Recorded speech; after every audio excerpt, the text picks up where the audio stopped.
E, meus queridos irmãos e amigos, aqueles que estão, portanto, a acompanhar-nos neste momento de meditação da Palavra de Deus, gostaria de convidar-vos a irmos estudar uma história que encontramos no primeiro livro de Samuel, no capítulo 17. 1 Samuel, capítulo 17, conta-nos de um jovenzinho que deveria ter entre 16, 18 ou 20 anos no máximo, e era um jovem ruivo que ia a caminho de um local onde estavam acampadas as hostes de Israel. E este rapaz levava a missão de ir se encontrar com os seus 3 irmãos mais velhos. Eram os seus nomes Eliabe, Abinadab e Samã. Eram os 3 filhos mais velhos de um senhor chamado Jessé. E o jovem do qual falamos era nada mais, nada menos do que o jovem Davi.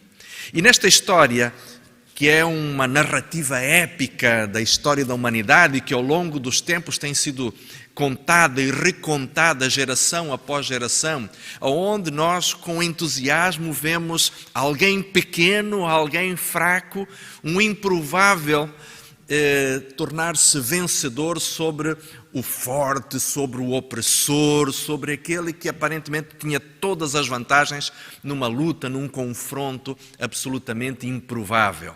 E agora então nós vemos que quando Davi chega ao acampamento onde os seus irmãos estavam ao serviço do reino de Israel e ouve a voz trovejante do gigante Golias, um homem de mais de 3 metros de altura, alguma coisa entre 3,5 metros de altura, aquele homem impressionante, vigoroso, gigante, com uma voz assustadora, que por vários dias já vinha desafiando cada vez de modo mais ousado e escarnecedor o povo de Israel para que fosse disponibilizado um oponente que estivesse à altura para um duelo em que Golias e o representante das hostes de Israel pudessem decidir o sentido daquela batalha.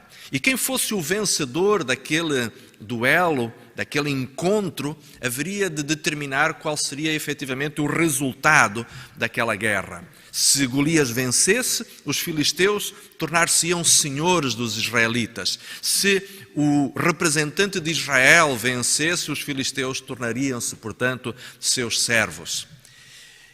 E cada dia que o gigante Golias, com a sua voz trovejante, vinha junto do vale para desafiar mais uma vez e apresentar as regras daquele duelo, o povo de Israel ficava expectante. Assistiam àquela situação com o coração derretido diante, primeiramente, do gigantismo de Golias, mas, por outro lado, sentiam-se também envergonhados com a sua própria covardia, com a sua incapacidade de reagir diante daquela circunstância. Isto talvez faça lembrar-nos a muitos de nós circunstâncias pelas quais já passamos ou circunstâncias nas quais possamos estar presentemente neste instante, em que sentimos que diante de problemas ficamos completamente paralisados. Dificuldades que nos fazem congelar como se não fôssemos capazes nem de pensar, nem de mover um único músculo. Mas, queridos irmãos, esta história está contada na Bíblia para que nos faça perceber uma das principais ideias que Deus quer que nós entendamos. É que, mesmo que os problemas da nossa vida se avizinhem diante de nós como gigantes, nós não podemos esquecer que atrás de nós está alguém que é muito maior do que os problemas. Atrás de nós está alguém que venceu o mundo e todas as suas armadilhas. Atrás de nós está o Criador do universo e o mantenedor do cosmos. Atrás de nós está alguém que nos ama de uma forma tão profunda que esteve disposto a dar a sua vida para nos salvar na cruz do Calvário. Por esta razão, esta história épica, na qual um jovenzinho ainda não completamente adulto e um gigante com uma estatura absurdamente assustadora, ao se confrontarem de forma absolutamente impensável, improvável, a vitória do jovenzinho Davi.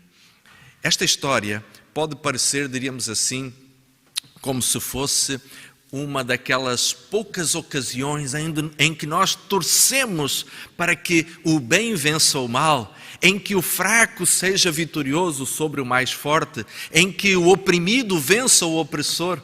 Mas, na realidade, esta história não é uma situação tão invulgar assim.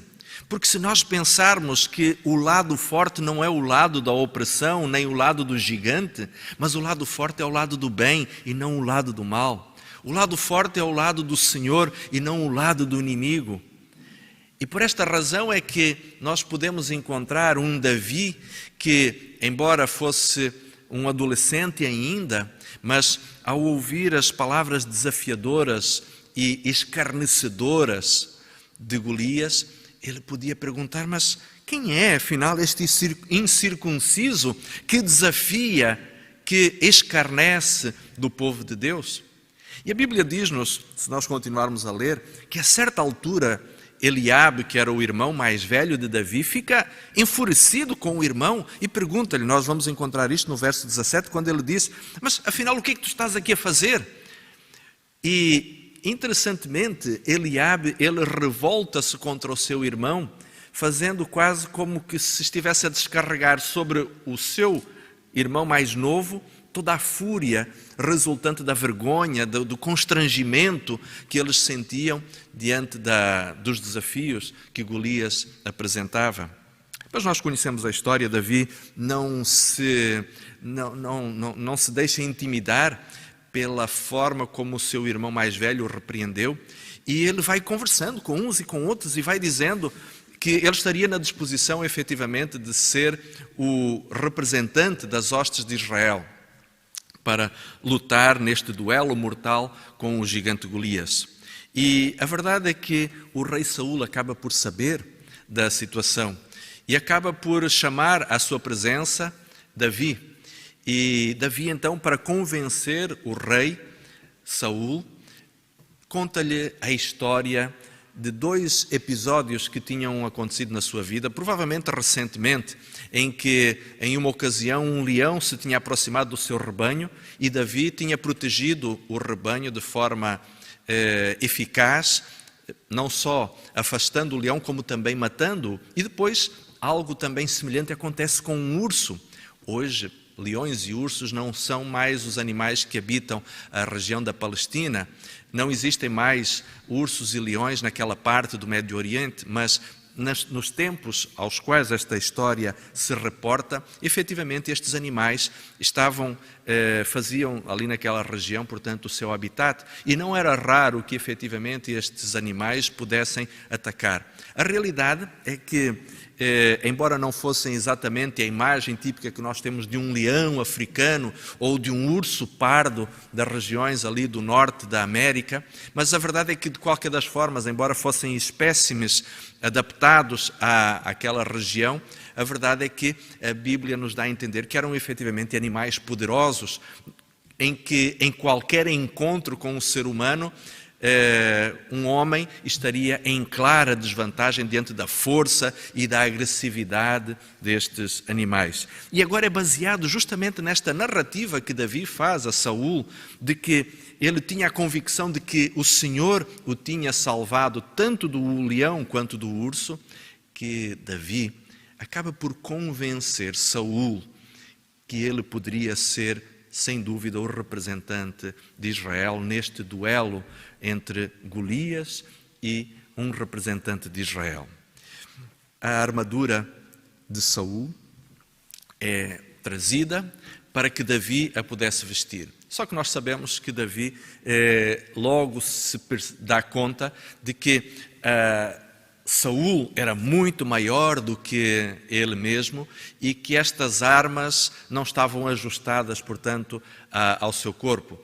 É interessante lembrar que se Golias era o gigante dos filisteus, Saul, que também era um homem consideravelmente mais alto do que a média dos israelitas, a Bíblia diz que Saul, todo o povo lhe dava pelo ombro, quer dizer que ele pelo menos tinha estava acima dos ombros, acima de qualquer outra pessoa do povo de Israel. Ele também, em certo sentido, poderia ser visto como uma pessoa de estatura elevada e que poderia, quem sabe, recorrer justamente à sua força, à sua compleição física para lutar contra o gigante Golias. Mas a verdade é que o próprio rei de Israel não tinha a capacidade ou a coragem suficiente para enfrentar este duelo. E a Bíblia então conta-nos que Davi opta por ir ao encontro do gigante Golias apenas com o seu cajado e com a sua funda. E quando ele se aproxima do ribeiro que separava, portanto, as colinas sobre as quais estavam acampados ambos os exércitos, a Bíblia conta-nos que Davi apanhou 5 pedrinhas. E, queridos irmãos, a meditação desta manhã gostaria de poder analisar convosco as 5 características que nós encontramos na personalidade de Davi, no seu caráter, que fizeram com que aquele jovem tivesse tomado a corajosa decisão de representar Israel num duelo absolutamente improvável, onde as chances, humanamente falando, estavam todas do lado do gigante Golias. E gostaria, sobretudo, de poder analisar como estas 5 características fizeram com que Davi tivesse tomado, contra todas as probabilidades, a decisão de ser aquele que haveria de vencer em nome de Deus o gigante Golias. Isto para dizer basicamente o seguinte, queridos irmãos e prezados amigos. O que é que fez? A pergunta é, no fundo, esta. Por que que Davi tinha a convicção de que ele iria vencer aquela batalha? Por que que Davi tinha a certeza de que ele haveria realmente de vencer aquele duelo contra um homem que era muito mais alto do que ele, que era muito mais experiente na arte da guerra, que era uma pessoa que estava muito mais bem armada e preparada para aquele tipo de confronto do que ele mesmo? Vamos então analisar algumas destas características que, interessantemente, podem ser verificadas como sendo 5 características que faziam de Davi a pessoa com as capacidades e com a estrutura mental capaz de poder efetivamente enfrentar aquele duelo. Poderíamos dizer que a primeira característica de Davi era a ousadia. Ele era ousado, ele era de fato alguém que era corajoso, mas a sua ousadia também estava limitada por um aspecto que nós poderíamos chamar um aspecto de consagração espiritual. Na realidade, Davi, poderíamos dizer, queridos amigos, que Davi tinha uma noção muito clara de que ele fazia parte de algo que era muito maior do que ele. Contudo, há um aspecto importante que nós não podemos esquecer, é que embora Davi soubesse que ele fazia parte de algo que era maior do que ele não deixava de ter a sua própria responsabilidade pessoal naquilo que estava a acontecer. Foi esta a razão que impeliu Davi, ao chegar ao acampamento e a perceber que o exército estava paralisado, estava num impasse naquele conflito, foi nesse momento que ele tomou a decisão, eu vou fazer aquilo que é necessário. Não porque ele estivesse cheio de confiança própria de que ele era melhor do que os outros, de que ele, diríamos assim, era a estrela da equipa, mas porque ele tinha a noção de que havia alguma coisa que ele deveria efetivamente realizar. Há uns anos atrás, há várias décadas atrás, um determinado país, quando entrou em guerra, lançou uma campanha para angariação de voluntários para aquela guerra, em que a propaganda dizia o seguinte: o que é que tu podes fazer pelo teu país? Lançando, portanto, a ideia, não esperes que seja a tua nação a proteger-te, mas o que é que tu podes fazer em favor da tua nação? E isto mobilizou imensos jovens para a guerra. Isto fez com que muitos setores da sociedade fossem levados a pensar que eles tinham um papel.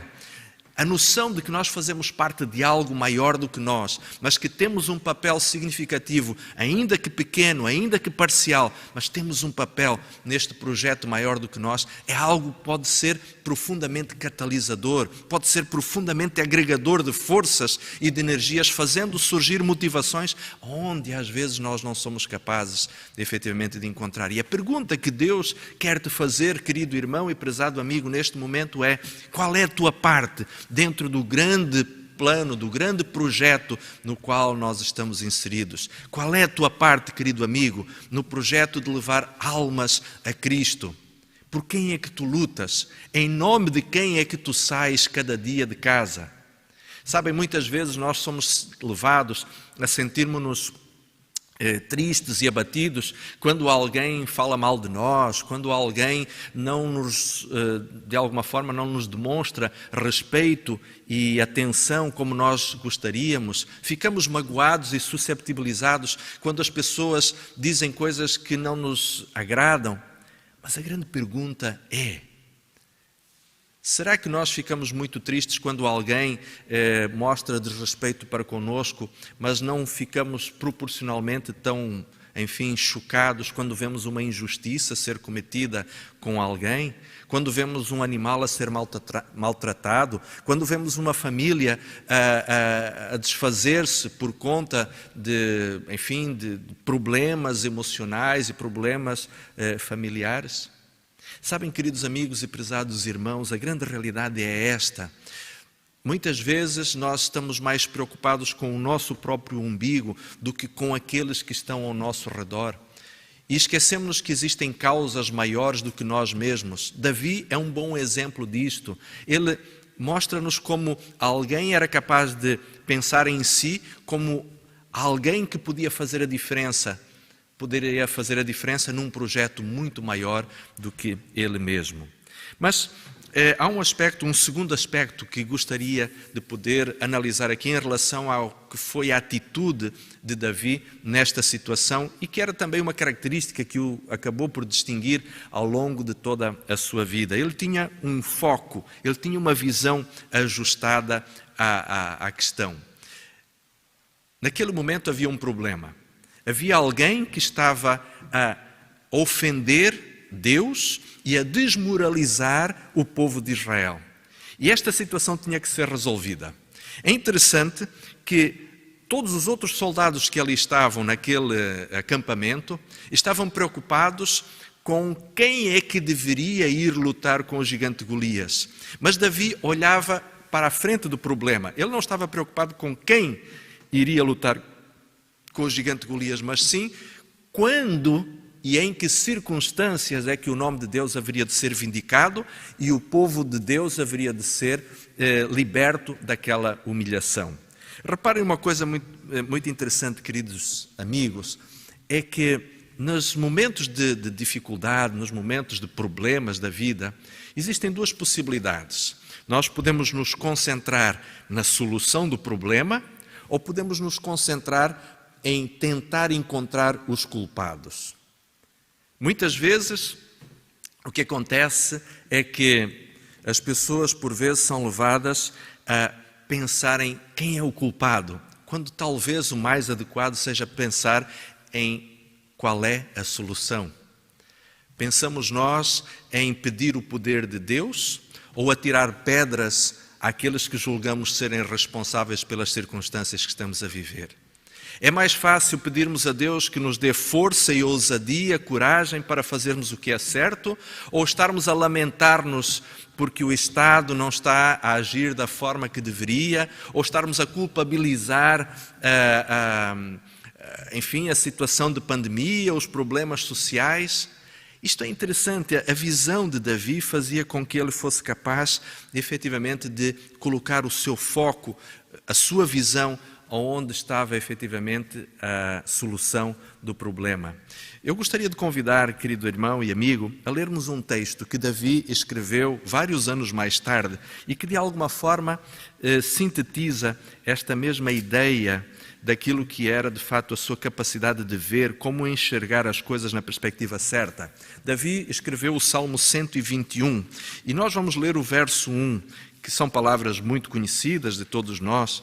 Estas palavras terão sido escritas quando Davi estava no deserto de Parã e recebeu em determinada altura a informação de que Samuel tinha falecido. E quando estava o então jovem Davi, já ungido rei, mas perseguido por Saul, ele escreve com o coração com tristeza pela partida do seu amigo Samuel, do seu mentor espiritual, o profeta de Deus, ele escreveu: elevo os meus olhos para os montes, de onde virá o meu socorro? O meu socorro vem do Senhor, que fez os céus e a terra. Queridos irmãos e amigos, este efetivamente é o nosso foco. Quando nós temos a nossa visão colocada em quem realmente pode nos ajudar, pode nos auxiliar, nós deixaremos de tentar culpabilizar os outros, tentar voltar-nos uns contra os outros. E reparem, muitas vezes, meus irmãos, o que acontece nas famílias, o que acontece nos grupos de amigos, o que acontece na família espiritual da qual nós fazemos parte, por vezes é isto. E Satanás divide o povo de Deus justamente com este sentimento de quem é o culpado, quem é o responsável, quando na verdade nós temos é que juntar forças para trabalharmos em função da causa de Deus, juntarmos energias para tentarmos encontrar soluções no poder e na força de Deus. Eu não quero reportar-me novamente a uma meditação que tivemos há algumas semanas atrás, mas lembrava aqui apenas aquele episódio que estudamos há algum tempo sobre a oração que foi feita pelos primeiros cristãos e que está descrita em Atos no capítulo 4, quando no final deste capítulo e no encerramento da oração, os discípulos oravam dizendo: Senhor, dá-nos coragem e ousadia para continuarmos a pregar a Tua palavra, enquanto Tu derramas o Teu poder para que sinais e prodígios sejam feitos em nome do Teu Filho Jesus Cristo. É interessante percebermos que em momentos cruciais o povo de Deus não ora para que os problemas sejam resolvidos, mas para que o Senhor lhes dê coragem para fazerem o que é certo. E é exatamente isto que Deus espera justamente do seu povo, em momentos de crise, em momentos de dificuldade, como aqueles que possamos estar a viver, ou como aqueles que ainda haveremos de voltar a enfrentar até o final da história deste mundo, até o regresso de Jesus Cristo. Depois, um terceiro aspecto muito interessante que estava presente na personalidade de Davi e que para nós poderá certamente ser também um elemento construtivo na nossa própria personalidade cristã, era o sentimento de pertença. Davi sabia exatamente de onde ele vinha, ele conhecia exatamente qual era o seu caldo geracional, qual era a sopa cultural da qual ele vinha, ele conhecia exatamente quem era o seu povo e tinha a noção de qual era o propósito da nação de Israel. Por esta razão, Davi não tinha preocupação com o tamanho do gigante Golias. Ele não estava preocupado com este homem com os seus 3 metros e muito de altura, porque ele sabia que ele era um incircunciso. Ele era um homem que não estava alinhado com o plano de Deus e que por esta circunstância, por maior que Golias fosse, por mais poderoso que ele parecesse, Golias estava do lado dos perdedores. Golias estava do lado daqueles que já não deveriam ter esperança e que não precisavam ser temidos. Queridos irmãos e amigos, esta é uma perspectiva interessante que nos é apresentada. Davi sabia a quem pertencia. Querido amigo e prezada irmã, sabes tu a quem pertences? Tens tu em Jesus Cristo a certeza de um amigo, de um companheiro de vida, de um companheiro de jornada? Sabes tu que estás nas mãos de Cristo e que foste por Ele escolhido ou escolhida e que és a coisa mais preciosa para Deus? Temos nós esta noção de que Deus nos escolheu e Ele nos ama. Não fomos nós que o escolhemos, mas Ele é que nos escolheu a nós e que somos por isso alvo da sua profunda e eterna atenção. Sabem, o saber que nós somos muito amados por alguém faz com que tenhamos coragem e determinação para enfrentarmos as lutas e as dificuldades da vida. Saber que fomos alvo do mais profundo interesse de Deus, quando nas palavras que conhecemos tão bem do Evangelho de João, Jesus nos diz: porque Deus amou o mundo de tal maneira que deu o seu Filho unigênito. Deus amou o mundo de tal forma que enviou o seu Filho ao mundo, não para que condenasse o mundo, mas para que o mundo fosse salvo por ele. Isto dá-nos uma certeza, dá-nos uma força e, sobretudo, desperta em nós uma motivação tremenda para enfrentarmos as lutas e os desafios deste mundo. Mas há uma quarta característica que nós encontramos também em Davi. E esta quarta característica tem que ver com a experiência. Davi sabia que quando Deus o ajudou a vencer o leão e o urso, isto era algo que poderia sustentar e fortalecer a sua convicção de que projetos e desafios maiores que ele houvesse de enfrentar haveriam de ser da mesma forma vencidos, da mesma forma que os anteriores foram. Eu gostaria de partilhar convosco a leitura de um texto que encontramos em Romanos, carta do apóstolo Paulo aos Romanos, o capítulo 5, e nós vamos ler particularmente os versos 3 e 4. Romanos, capítulo 5, verso 3 e 4. E aqui o apóstolo Paulo está a falar a respeito da razão pela qual muitas vezes os cristãos passam por tribulações. Este foi um texto que vimos também há poucas semanas atrás, quando Paulo diz assim, não somente isto, mas também nos gloriamos nas tribulações, sabendo que a tribulação produz paciência, e a paciência, experiência, e a experiência, esperança. Um cristão que não tem experiências de luta contra o pecado, não tem situações nas quais ele sentiu a força e o poder providencial de Deus na sua vida, certamente terá grandes dificuldades em fortalecer a sua fé ou encontrar um substrato para a sua relação de confiança com Deus.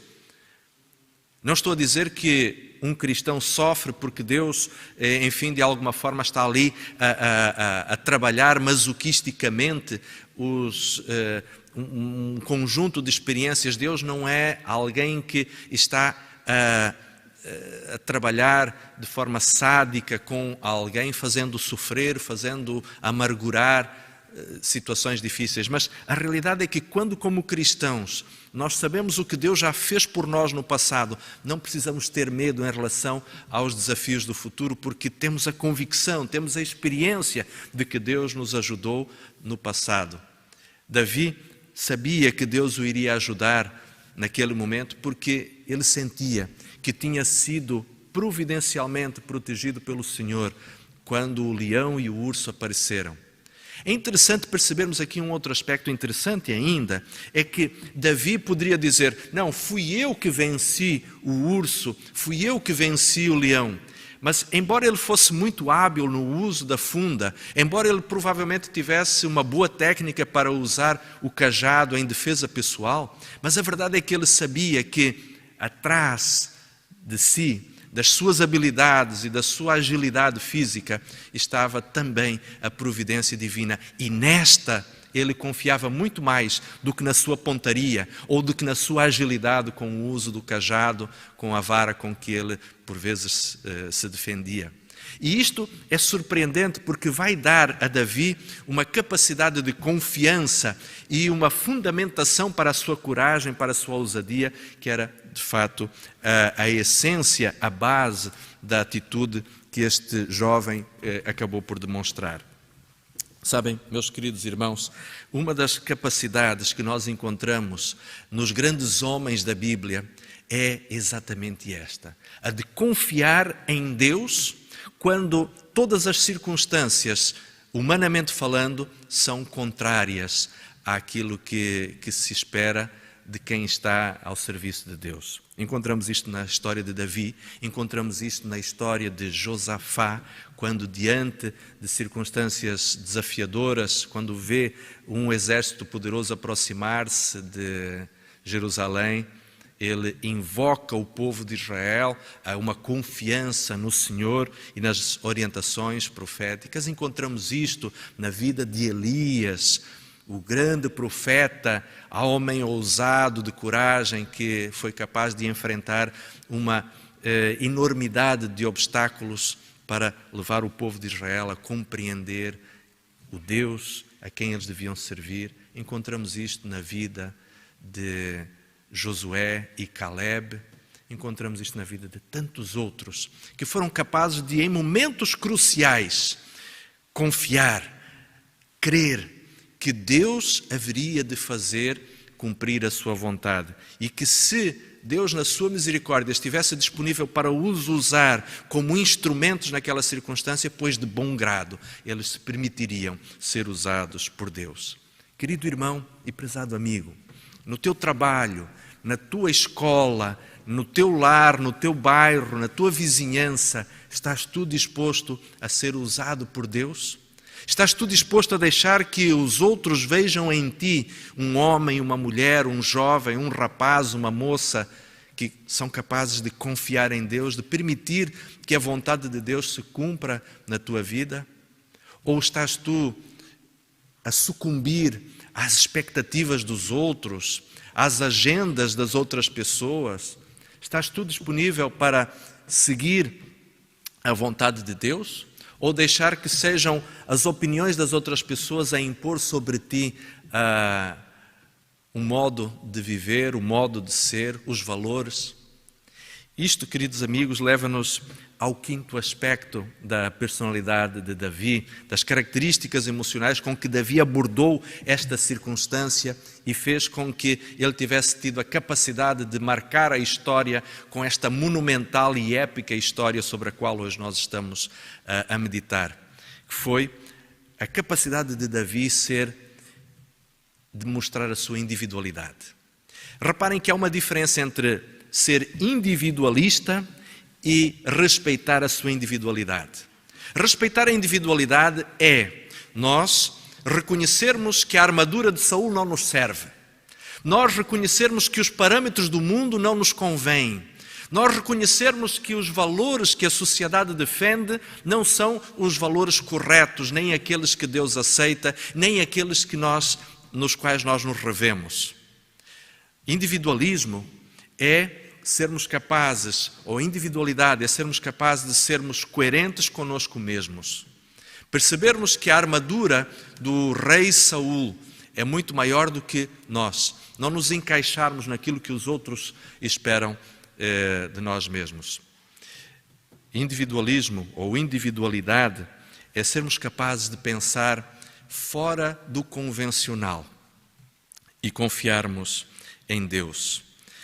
Sermos capazes de ser fiéis à nossa própria consciência, não sermos permeáveis às expectativas que as outras pessoas têm de nós, não estarmos disponíveis a usar substâncias só porque todas as pessoas as usam, ou estarmos disponíveis para sermos influenciados pelas expectativas dos nossos amigos, que vão aqui, que vão acolá, que bebem isto, que fumam aquilo, que fazem assim ou que fazem de outra forma. Nós não nos deixarmos de alguma forma envolver por estas pressões, porque na realidade Deus, sem dúvida, tem planos diferentes para a nossa vida. Davi conseguiu a vitória que conseguiu porque esteve disposto, primeiramente, a ser fiel a si mesmo. E eu gostaria de ler convosco palavras que foram também escritas por Davi. Interessantemente, Davi acaba por, em várias das suas publicações ao longo da vida, expressar muitos dos valores que ele manifestou justamente naquele episódio que o popularizou, conforme está escrito em 1 Samuel capítulo 17. Mas o texto que vos convidaria a ler como conclusão desta meditação encontra-se em Salmos, capítulo 37, e são os versos 4 e 5.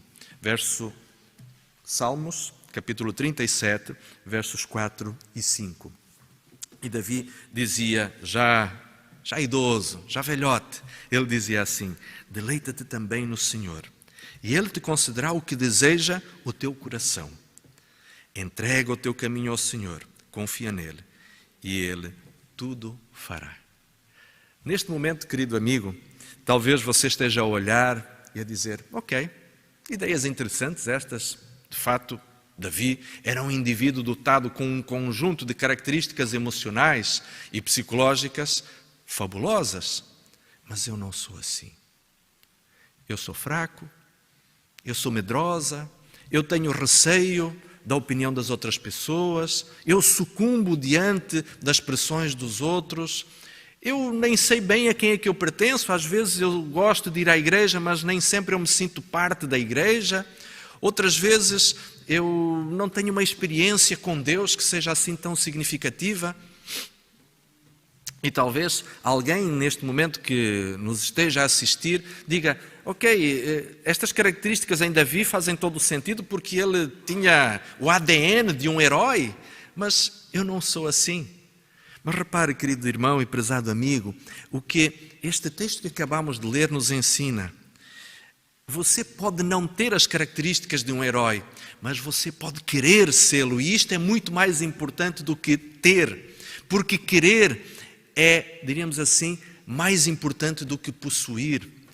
Deleita-te, ou seja, alegra-te no Senhor, diz a Bíblia. Se você, querido irmão e amigo, estiver disponível para ter estas qualidades, estas características emocionais e espirituais, se você desejar isso, o Senhor te concederá estas qualidades, estas capacidades, estas características. Deus está disponível a trabalhar no nosso coração cada uma destas características que possam fazer de nós pessoas verdadeiramente semelhantes a Jesus Cristo, que é o nosso super-herói, que é o nosso modelo por excelência. E a Bíblia também diz, através da palavra do Senhor inspirada ao rei Davi: entrega o teu caminho ao Senhor, determina que seja o Senhor o condutor da tua vida, aquele que seja o rei da tua existência, confia nele e tudo mais Ele fará. Você sente-se medroso? Você tem a noção, querido irmão e amigo, que você não tem a fé que gostaria? Mas se estiver na disposição de desejar isso, e estiver na disposição de permitir que o Senhor tome conta da sua vida, Ele fará com que você seja um herói tão fantástico, tão épico, quanto foi Davi naquele vale quando venceu quando venceu o gigante Golias. Porque os verdadeiros gigantes não são propriamente homens de 3 metros e tanto de altura, mas muitas vezes os verdadeiros gigantes são aqueles problemas que nós enfrentamos no dia a dia da nossa vida. E os verdadeiros heróis muitas vezes não são homens e mulheres que têm grandes capacidades, mas sim aqueles que se deixam conduzir por Deus, que estão disponíveis a lançar mão de 5 características que possam fazer deles pessoas conduzidas por Deus. Porque se nós pensarmos em cada uma destas 5 qualidades que aqui verificamos, todas elas estavam profundamente dependentes de Deus. Nenhuma delas era uma característica inerente ao próprio Davi. Todas elas estavam fundamentadas no poder de Deus. Por esta razão é que nós encontramos Davi dizendo: eu venho a ti em nome do Senhor dos Exércitos, do Deus de Israel.